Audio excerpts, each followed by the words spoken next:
and welcome to the Mani and Fariha show. As you may know by now, I am Fariha, and I am delighted to have you accompany me today. So this weekend past has been quite busy with a number of celebrations. It started off with the Pride Parade, followed by Eid on Sunday or Monday. So Eid Mubarak, everyone, as well. And all of the activities that Eid encompasses, none the least of which is eating, for which I say, Alhamdulillah. Thank you, God. As you can see, I have my mehndi on. That's one of the novelties of Eid that us girls are especially excited about. Well, I know at least I am. So a few things that I would like to share with you today. I was reviewing some of the previous shows and I noticed that oftentimes I'm interacting with my phone, and I didn't actually like that. So this time I've actually decided to make notes. And for all my friends and family, I know you love me so much, but you know what time I'm recording this show, so please don't call and text.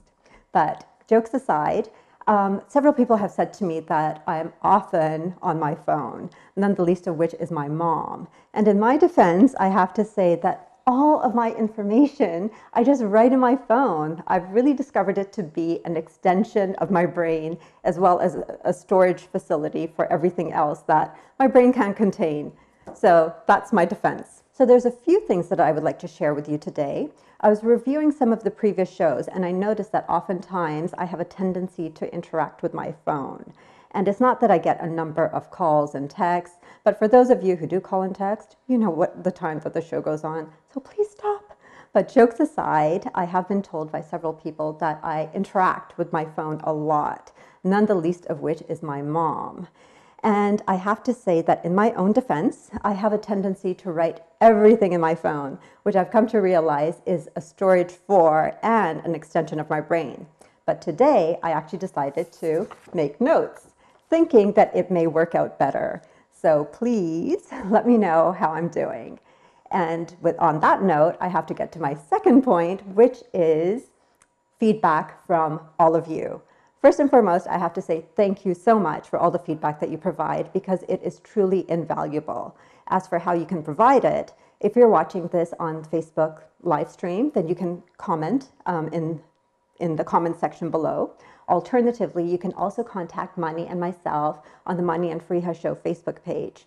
Our producers, Mr. Arshad Bhatti, Talha, and Rakshan of Toronto 360 TV are always gracious enough to provide us feedback that they receive directly, most of which I am happy to say is good.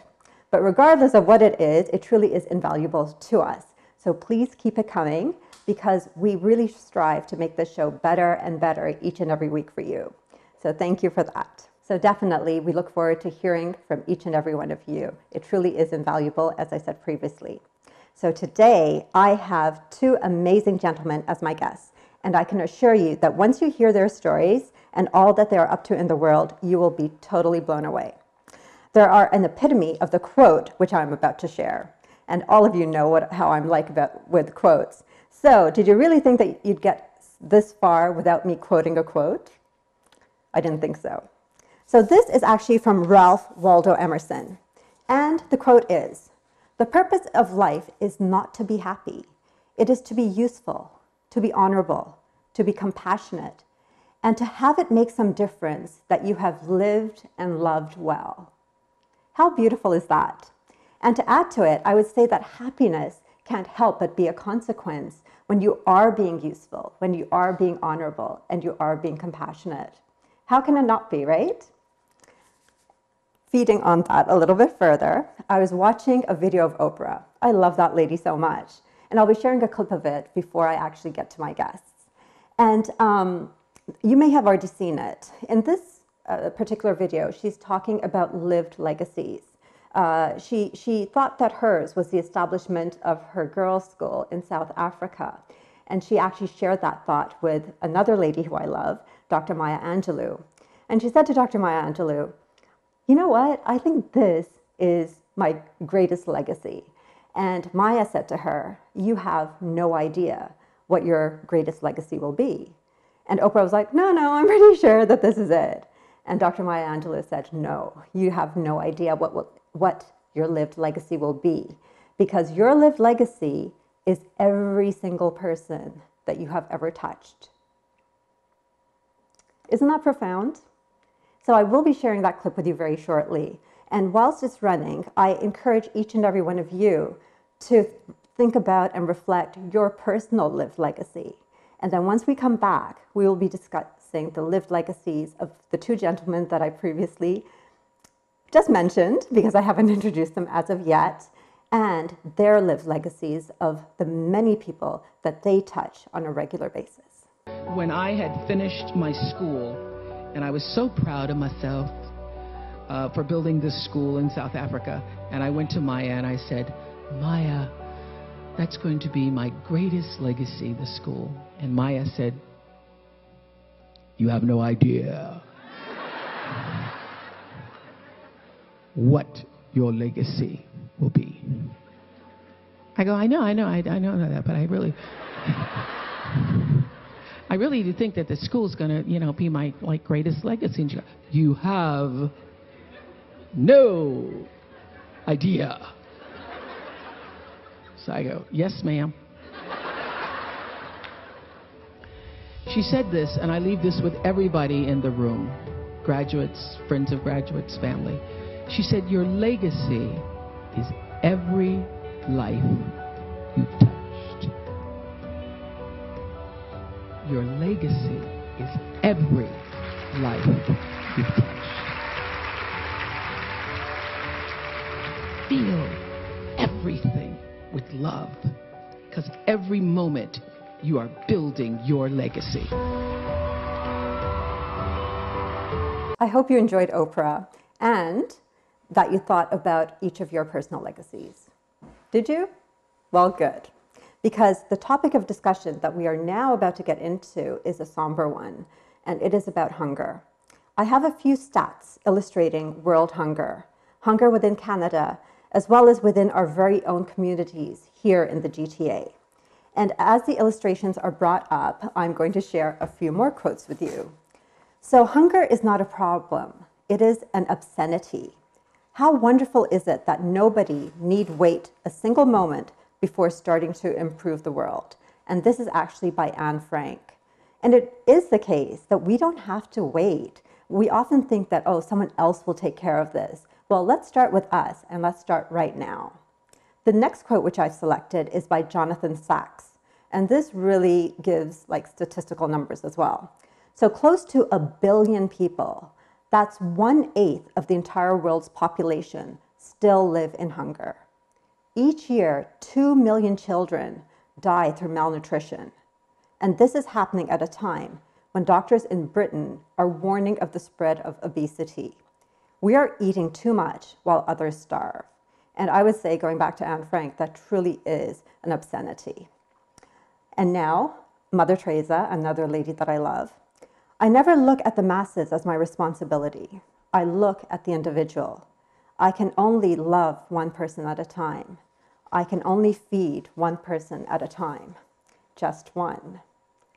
Well, Feed It Forward is a local organization that is doing all that it can to tackle this very real and heartbreaking issue. Everything at Feed It Forward is made from food that would otherwise be sent to a landfill and is available for free or by donation. And it is my profound pleasure to introduce you to the founder of Feed It Forward, Chef Jagger Gordon.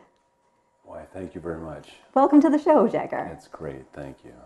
So a little bit about yourself, please, if you can introduce yourself. I am a culinary artist, caterer, and a chef who has taken it on to feed our communities and hopefully our nation.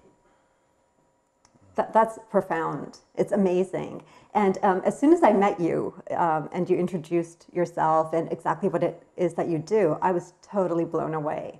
So thank you for accepting my invitation. And more importantly, thank you for all of the great work that you do out there. I appreciate that. It's bigger than me, but someone has to start somewhere to do this. Exactly. Someone has to start somewhere. So how did you come up with this concept, Jagger? As a caterer, I noticed the copious amounts of food that was left over throughout my career, and there wasn't much I was doing about it other than discarding it. And feeling bad about it, I would say. It caught up. Yeah. I started noticing it, and I started wondering what I could do with it. So in 2014, we started, I started a company called Feed Families. We provided a commercial freezer on private property that allowed 8 families on a rotating cycle monthly to obtain nutritionally balanced meals. And that was the equivalent of about 12,000 meals per freezer, with the leftover amounts of food that I had coming from my kitchen itself. So we'd pack it up into meals and freeze it and offer it, which is great. But it's progressed. I started reaching out to associates and others that had food left over, and I figured we can do something a little more. So we started pop-up kitchens throughout the city of Toronto, and on certain nights of the week, on a routine, we would come up and feed as many people as we can, up to sometimes 300 people. Yeah. But on a regular basis, each location, we would do between 50 and 100 people with a hot meal. Every time you were out there? Every time we were out there, through rain, shine, cold, snow, whatever it be, we were all out there. A group. That's dedication. It is, but it's the passion that's behind all this. Because when you're offering a meal to someone, what you get out of it is the smile and the warmth that comes from their soul inherently. Like it's a beautiful connection that you can have with anyone. Because as a chef, what I've come to realize is you can give your attention to anyone, but when you touch someone's palate, it lasts forever. Yeah, very much so. I was actually reading this article about this little girl in Morocco. And the title was that I don't like ice cream. And when I read it, it was just so heartbreaking that tourists who came would offer her ice cream. And she's like, I don't want ice cream. I want bread. I want something that's going to fill my tummy. And so whenever she gets bread, she just devours it and she shares it with her younger brother. And when I was researching yourself, that's like one of the things that you have an abundance of that you'd like to give out are those, breadsticks. Right. It's amazing. I have a phenomenal company that stands behind me and my passion. And the quality of the bread alone is superior than most. So How so? How so? Being no preservatives as one. Well, that kind of says it all to me. Right. And they supply some of the higher chains of grocery stores, I should say, the exclusive stores, hotels and catering companies. So they do a lot of runoffs, meaning that there's a specific amount that's needed for the order, but they have to make a backup just in case if needed. Yeah. So at the end of the day, which would be 2 hours later after they've baked it fresh, I would have pretty much still within. pretty fresh. Yes, I have a shipment coming in between 200 to 300 pounds a day to my one location that I have downtown at Bathurst and Dundas Street. And is that your regular? So that is our brick and mortar. So after Feed Families started, we created, and I say we because it's passionately driven by myself and the volunteers that support my vision in changing our food insecurities here in Canada. Well, as I say, it takes a village, right? It does. It's going to take a nation now because we have so much to challenge here. But getting back to that, Feed Families is moved forward to called Feeding It Forward. So Feed It Forward has many programs that are running throughout the city, and we take diverted food from landfills or blemished or even ugly fruits and vegetables from grocery stores. The things that are not suitable or ideally that someone would want to purchase. They're just not that pretty. That's right. A lot of us are spoiled. Yeah. But putting this all aside, here in Canada, we have $31 billion worth of edible food that makes its way into landfills. That's crazy. What's crazy about this is we work so hard for our money. And that between that $31 billion of food, 40% of that comes from our own homes. And what's sad about that is that's just someone that works so hard for their money, goes to the grocery store, fills up that grocery basket, puts it inside their fridge, thinking that they're basically happy-go-lucky with all that food. Yeah. Yet they'll throw a third or two of that away because they allow it to wilt, or Take, for instance, they would take a container and it said best before date on it. Yeah.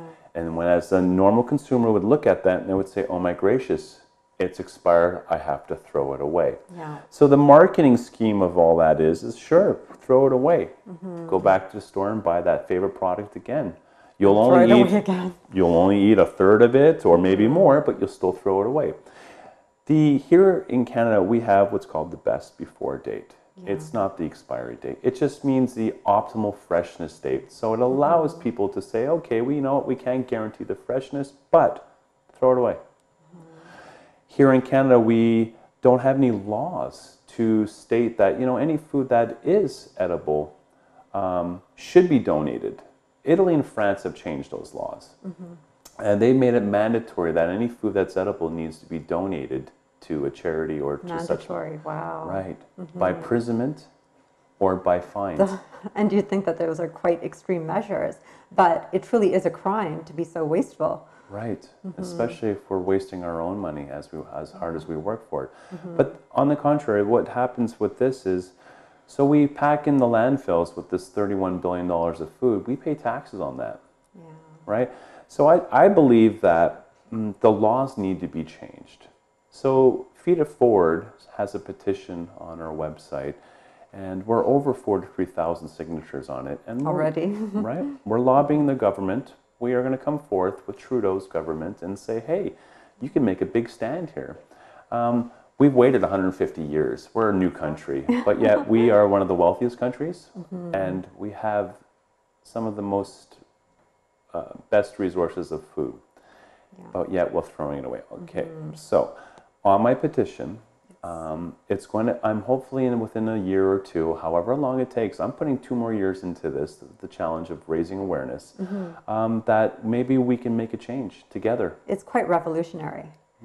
Like, you know, you think that it wouldn't have to be, and yet it is, because there's so many people out there who are wanting of this, and yet we can so, you know, nonchalantly throw things away or half eat it, and the rest is gone. And also, if we think of the cycle of it, right? First of all, we buy the food, and then we put it in the landfill, and then we're paying for it to be there as well, when someone could be making much better use of it. So getting back to the bread that we have delivered to us, that we offer to the public. So we have what's called the Soup Bar, and it's a brick and mortar at Bathurst and Dundas at 707 Dundas Street West at the Scatting Court Community Center. And it's a transport trailer transformed into a kitchen. So the doors... And how did you find it? Well, I'm sure there's a story behind that. Throughout the pop-up meals that we do throughout the city, I was doing one inside Scatting Court Community Center for 200 people. And I noticed the trailers and how these startup little restaurants were running out of them. And I thought that was such a brilliant idea as a restaurateur, giving them the chance not to have such a large overhead and being able to obtain and utilize it to start. So I inquired deeper, and I heard there's a long waiting list. But I pitched the idea of saying, how interesting would it be to offer to the community free food, or at least pay what you can. Yeah. Nutritionally balanced meals. Because a lot of places, for the price, fast food restaurants up, and there's a lot of schools. As a community center, there's a few pools, there's a few schools, a lot of young children, but there's a lot of fast food restaurants in the area.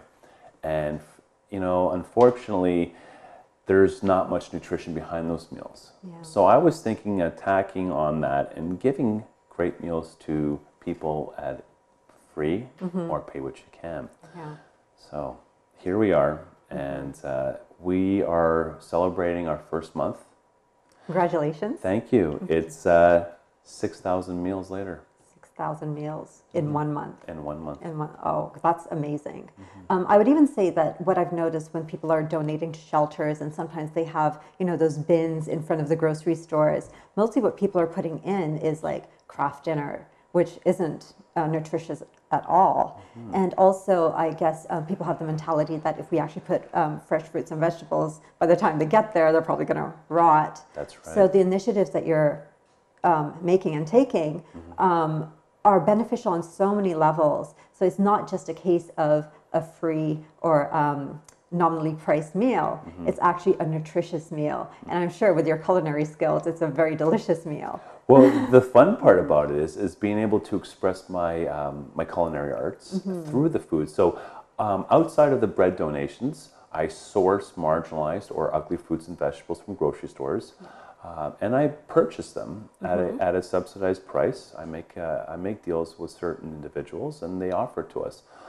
But what I offer though is great, incredible sandwiches, soups, beverages, and salads. But the thing is mostly it's organic. Wow. And the great thing is What, is it because, sorry to interject, the organic fruits and vegetables are the ugliest? well, that's just it. Yeah. Right? They're the ones that seem to be churning color or getting not as pretty as right. So, let alone the soup and sandwiches. Feed It Forward has a farm, an organic farm. Amazing. Over 200 acres. We have been we were donated land on it. This beautiful farm where we are now growing over 20,000 pounds of organic vegetables. And what types of vegetables? Well, from tomatoes, from rooted vegetables to anything that grows above, from herbs to you name it, you've got it. There's a rainbow of vegetables coming from there that will supply our new launch that we're going to be doing in August. Is the pay what you can, if not free, grocery store. Wow. So what we're and going where is that? That's going to be held at the same area as the soup bar, within Dundas and Bathurst. Yes. In a shipping container, if not larger. Okay. So by this time, we know we're going to have it in the shipping container, but we might be moving into a brick and mortar, a large facility. Okay. But that'll be announced later. Yeah. But what we do know, though, is we're growing 20,000 pounds of vegetables to bring in the city. And at Scadding Court Community Center, we're going to be teaching people that basically utilize the soup kitchens, the bread banks, the food banks. And because they get processed food. Yeah. When they go into these food banks, they're getting a basket full of things that are canned and processed. Yeah. So we're going to teach my volunteers of chefs, we're going to teach at Scadding Court how to cook with nutritionally balanced, or how to cook with legumes, vegetables from the garden that we're going to be providing, and make weekly meals for themselves. Amazing. So it's just another way of showing that you can live a healthier, sustain a healthier lifestyle, and maybe educate others from it.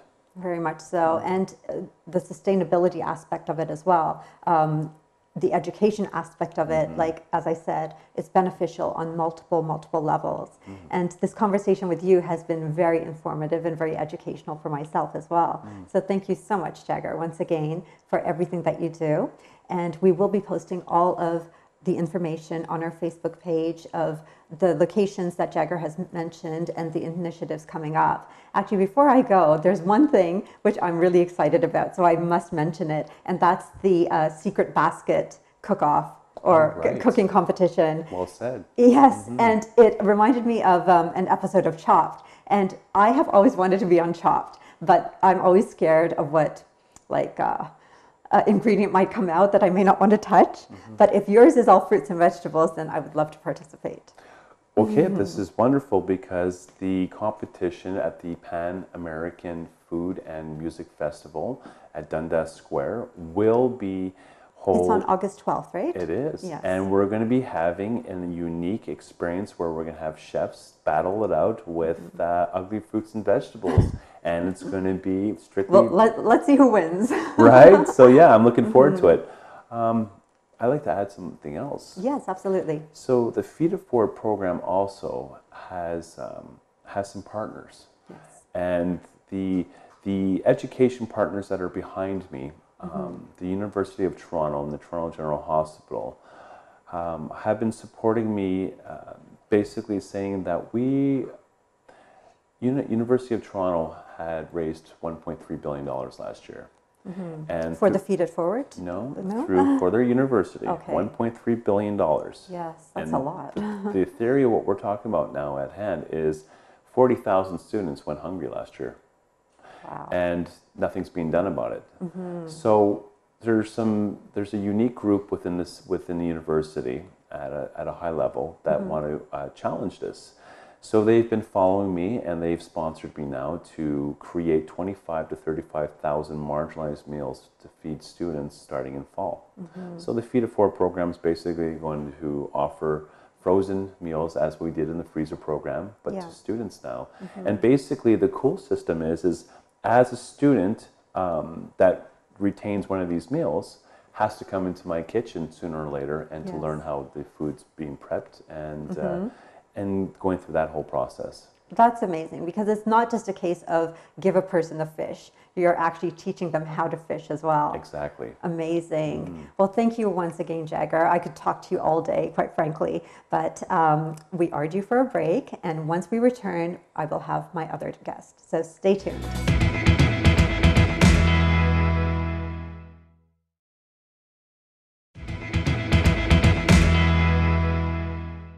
Welcome back, everyone.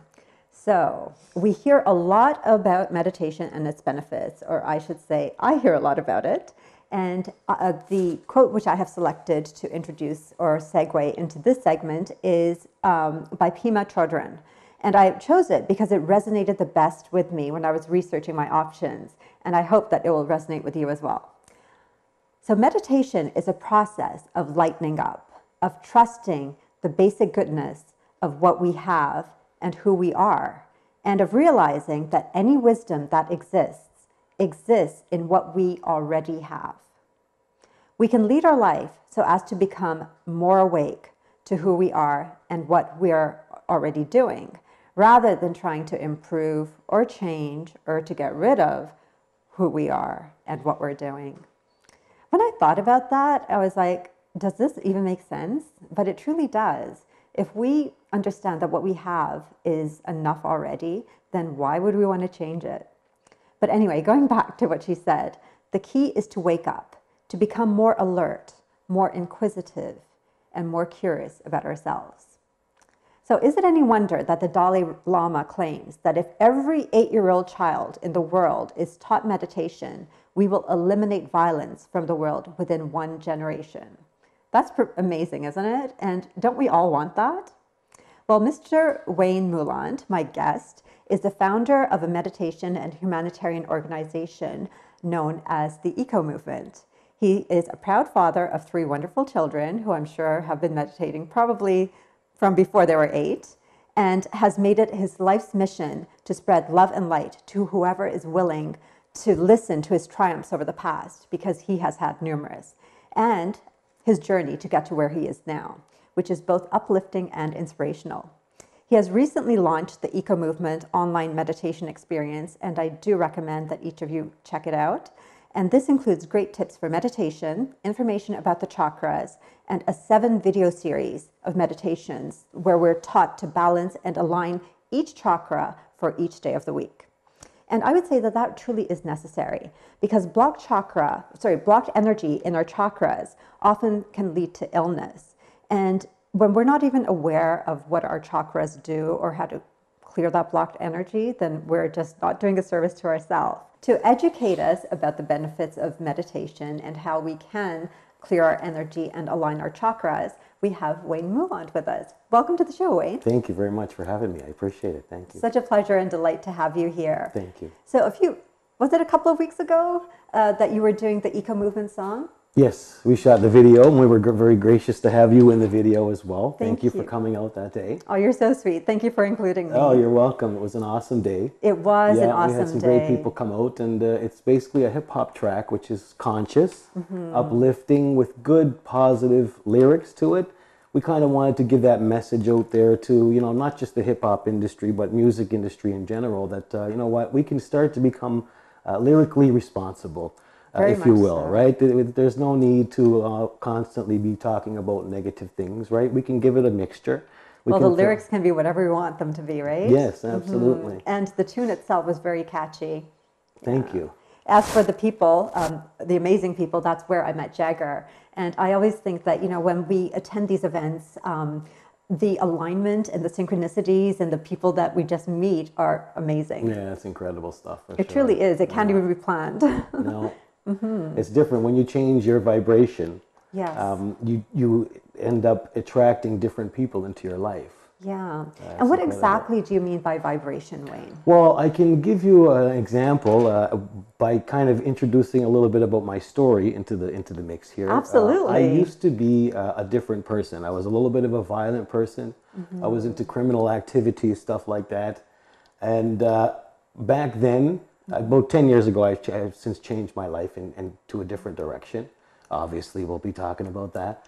But back then, when I used to be on that vibration, so basically what I mean is that attitude, that frequency, that section, mindset. the mindset. Because it's all linked, right? Exactly. Whatever you focus on grows. Yeah. Right? So I was focusing on, criminal stuff like that. So everywhere I went, I would meet criminals. I would meet It was them inevitable, like right? attracts like. And you know what's funny, since I changed my life, Yes. I go to the same gas stations, same grocery stores, same malls, same restaurants, and I don't meet them anymore. It's like they've disappeared from my reality. Oh my gosh, that actually reminds me of something. I was reading a book of Dr. Wayne Dyer, and he true had a troubled time in his life. And what he wrote was that he was actively looking for his provider of whatever substance he was using, and they no longer became available to him. And he was like, oh, when I reflect upon it now, it was the universe sending me a very strong message. Absolutely. 100%, yeah. So it was great in that way. And the odd time when I do notice somebody come into my space from that, my old school elements, I know right away that I'm supposed to, plant a seed with this person, talk to this person, maybe give them a little bit of direction. They're back in your life for a reason, They're and there a positive for a reason. reason. Yes, everything happens for a reason. I totally believe that. I don't believe in coincidences or accidents, as all of you guys know. I say that often. For sure. Yeah, I don't believe in coincidences either. So what was the impetus to get you out of that lifestyle? Well, there was a series of many different things that kind of collectively added up to that point. However, the main thing was where I was looking at doing a serious amount of time in jail for some charges that were against me, and they were looking at locking me up for 12 years in prison. And I had 3 kids at the time. Like you said, I have 3 beautiful kids. Kyle, Aaron, and Jasmine. Hi, guys. Love Shout you. out to them all. Shout out to the kiddies. But they're very great kids. I'm very blessed to have them. But, as I'm sitting in the jail cell thinking about, oh my God, like, what are my kids going to do? It was it took me 30 odd years to have that thought. Like, I never had that conversation with myself. And that's So it was like a light bulb moment. It was like, okay, what am I doing? And then, it kind of was just follow-up questions in my mind. It's just like, and I always tell everybody, you know what, when you hear yourself talking to yourself, pay attention. Pay attention, because it's really important, you know what I mean? So I'm sitting there and I'm thinking to myself, oh my God, what are they going to do? And then I'm thinking, wait a minute, what am I doing? So it all came into perspective. And I had that for the first time in my life, basically. I had that conversation with myself, and I didn't like the answers that I was coming up with. And I started to feel, very guilty. And a lot of things became clear to me, because I used to smuggle drugs and stuff like that. And eventually the karma, God gave me a taste of my own medicine. I ended up becoming addicted to the same drugs that I was serving to people, helping ruin their lives. And, I remember the day particularly where I was sitting, at rock bottom pretty much. And it kind of hit me. I was like, wow, I'm totally messed up on this stuff that I was selling and making a profit for myself with. I deserve this. I absolutely deserve this. It sounds like you really took ownership and responsibility for it all. I learned the lesson. And that in life, life is like that. You keep reliving the same thing over and over. Like Groundhog Day. Right? Until you learn the lesson. That's a great example, Groundhog Day, for that. But until you learn the lesson, you're going to, it may be, the story might be a little different, but it's going to be very similar. And you're going to if you keep making those same mistakes, you're going to keep having to learn the same lesson. So I finally learned my lesson.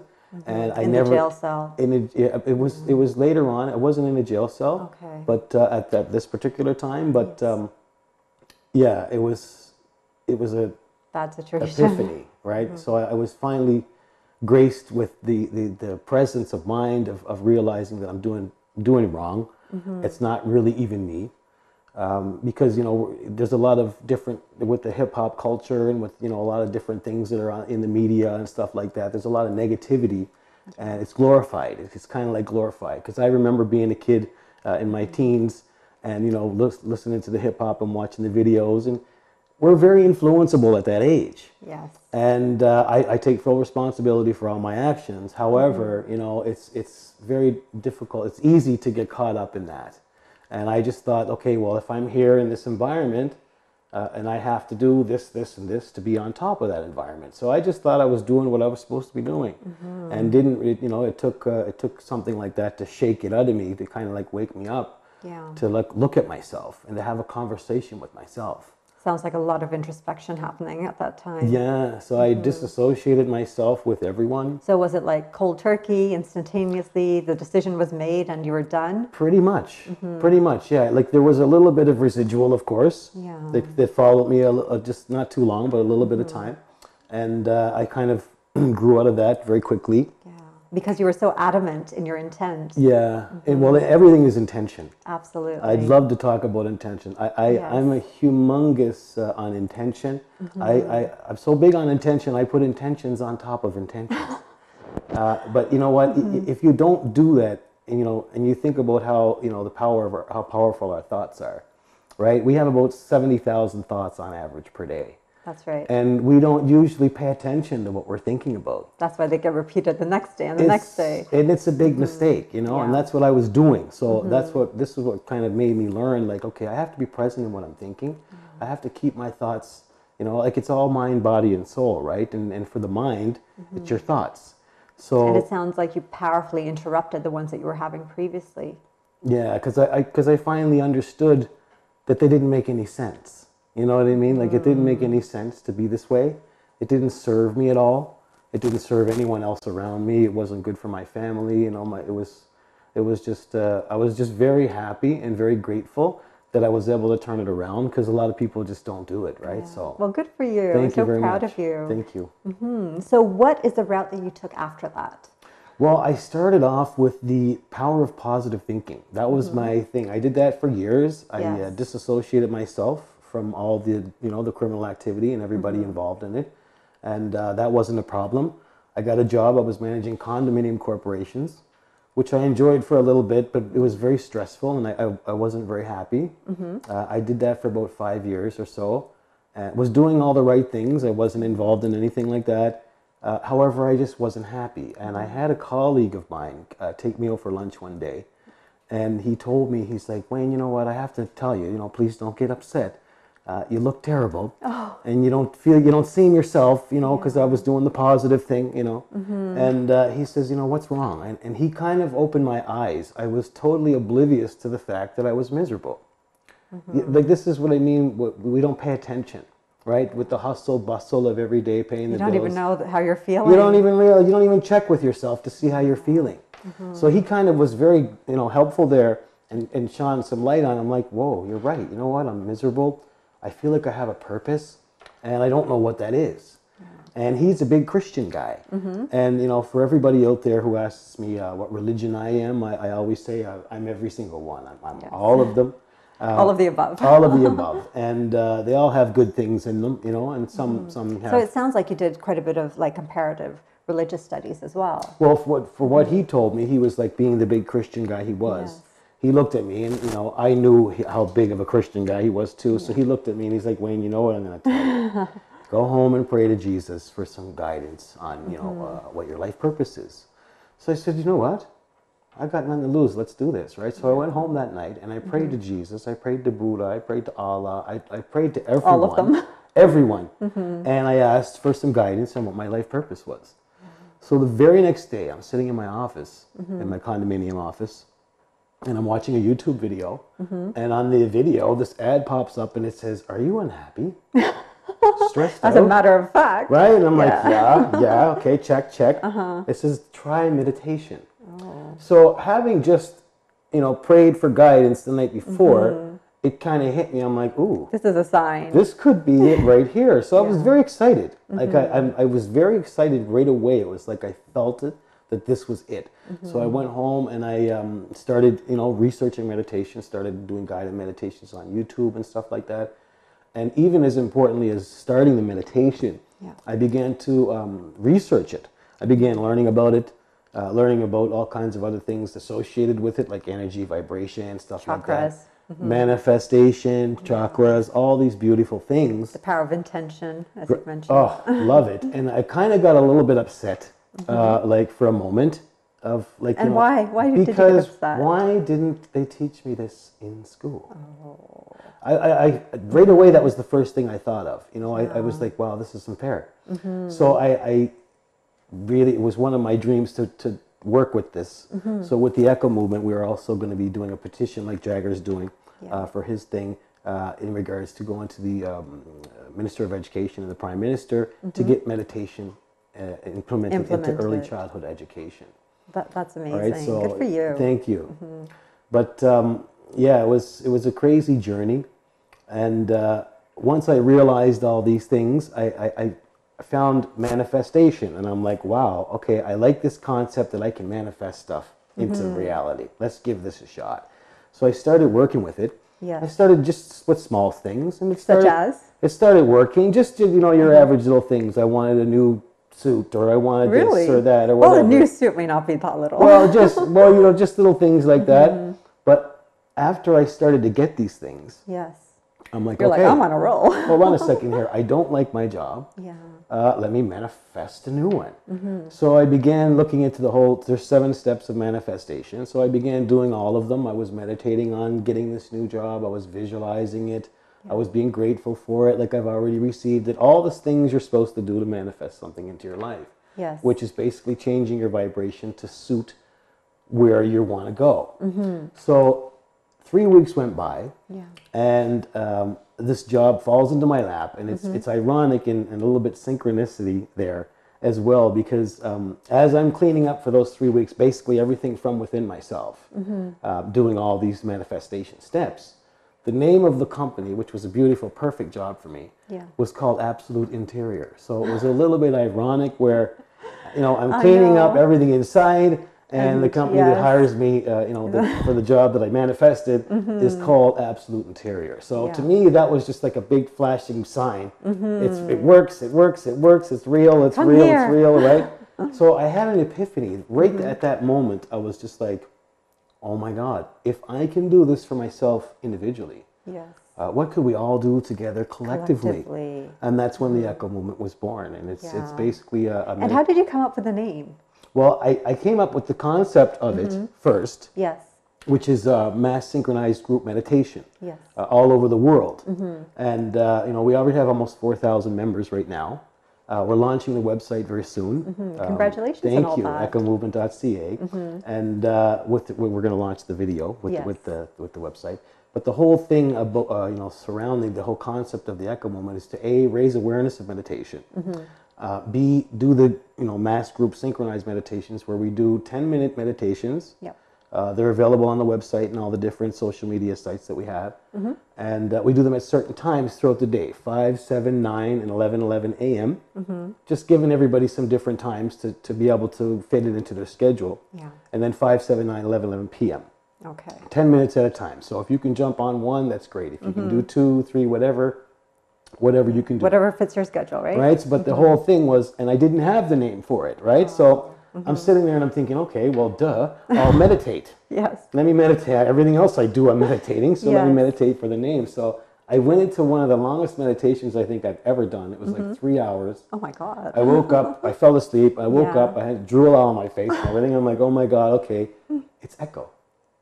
It's Echo, because it makes perfect sense. What we're doing is the whole concept of it is to send out the vibration of peace, love, and harmony and abundance for everybody on the planet. And it's going to echo back. So Echo Movement was absolutely perfect. I don't think we could have thought of anything better. No, it truly is perfect. And this conversation with you has been perfect as well. Thank you so much, Wayne, for being here. Thank you so much for having me. Oh, my pleasure indeed. It has been an amazing, amazing show I know I'm kind of saying that myself, but it's not because of me. It's because of the two guests and amazing gentlemen who I had on. It's been very educational for me, and I hope it's been educational and of value to you too. As I said, I will be posting all the information on the Mani and Fariha Show Facebook page, as well as in the write-up section of the show that you're currently watching. So don't hesitate to contact any of us, Jagger, Wayne, Mani, or myself, or Toronto 360, who is behind us and supporting us in every way. So thank you so much, Toronto 360, and our producers here. I will have amazing guests next time as well. And for now, goodbye and God bless. I find it funny how most of my life I had it twisted. The truth was always there, but I kept going, I resisted. A path through the darkness was all my education, until I changed my life and then I started meditation. I opened up perspective to receive my reflection, an attitude of gratitude, a whole new direction. Being present in the moment. It's life is a rehearsal, it's in every human being. These laws are universal. Be aware of your attitude and presence of vibration, and elevate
to create massive changes in our world, to bring peace to a place where there's so much violence and hatred.